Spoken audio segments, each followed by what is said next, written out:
Hai semua, welcome back to my YouTube channel. Kali ini aku mau share info lowongan kerja yang diposting oleh Ibu Fania yang merupakan Recruitment Officer PT Beta Pharmacon.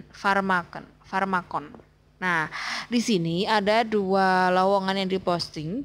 Yang pertama yaitu Quality Assurance Product Evaluation Officer.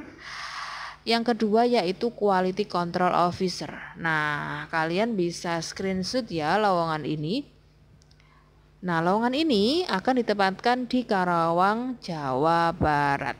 Jika teman-teman berminat dan sesuai kualifikasi, silakan teman-teman mengisi form ini ya, atau daftar di website ini. Kalian bisa screenshot.